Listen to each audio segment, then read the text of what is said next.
Okay, this training is going to cover adding a secondary logo for a brand on a particular business unit or language site. So if you're at Lindsay Europe, let's say, and you have a section that's all Zimmatic and you want to add that Zimmatic logo here, this is how you do that.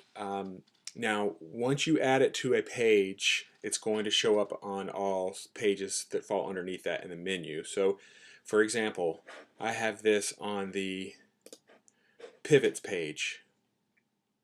Okay, sorry, I'm on irrigation solutions. Let me go back to pivots. I'm on the pivots page under irrigation solutions, products, and pivots. And so now I have this Zimmatic logo that I added on this pivots page. And if I click into its subpages, that Zimmatic logo is still there. If I go into an actual product from that series, it's still there. So it's going to show up on whichever page you upload it to. It's going to show up on that page and all subpages.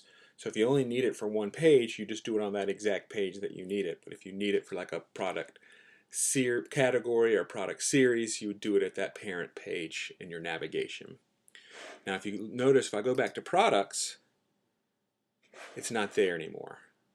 If I go back and I look at laterals, it's not there either because I haven't uploaded that logo. I'm going to go back to my pivots and where I have this Zimmatic. So for example, this might be just a section, a product category page called Zimmatic, where you could list all the Zimmatic products, or even a product main. So remember, there's 4 levels in your product hierarchy.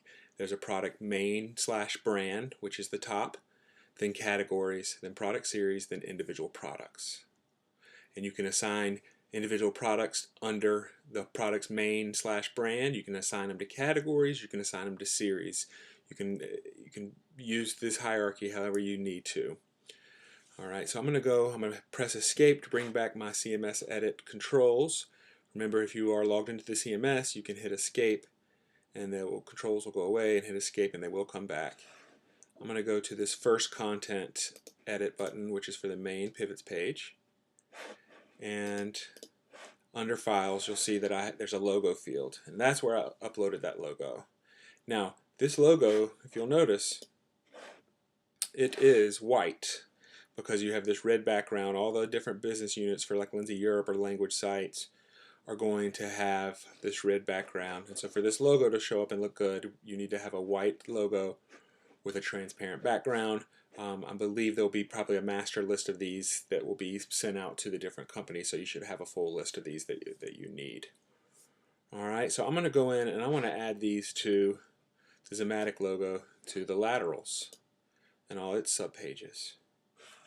Okay, I simply go in and I go to Files, go to my logo, click Browse, and I want to do my Zimmatic logo .png. Now you can notice that I can't see anything here. Normally I would see this logo. That's because it's the white with a transparent background. Okay, I click open. It has uploaded that logo, and I click save. Okay, now under laterals, I also have this Zimmatic logo, or you can put in the Grow Smart, Greenfield, whichever logo you need. Just remember you'll want to use a white with a transparent background. Remember, your main logo is handled at the home page level. Your site's going to come with your logo already uploaded, so I would not mess with this. But at the bottom of your global settings, the top of your global settings is a place to upload the main logo. You can see I already have the Lindsay Europe one there. Like I said, you don't need to mess with that unless you're changing out your logos. Something else I wanted to point out: this region label, the text that shows up where you want to click into your language selector page, that's managed here on your home page as well in the global settings tab. And we'll talk about that more in another training. Okay, so I'm going back to my irrigation solutions and products. Notice that there's no Zimmatic logo throughout the site until I get into pivots.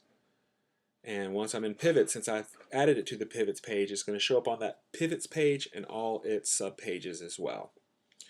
Alright, if you're deleting these, you simply go back to that main page, go to your Files tab, check delete, and hit save. You may need to go back in and save it one more time after you've done this if it's still trying to pull in that image, because there's two areas where that displays. The other area is here. This is not editable, so you may have to go in and save that again, but most likely you won't be needing to delete those. Okay, that is how you add your brand logos to business and language sites.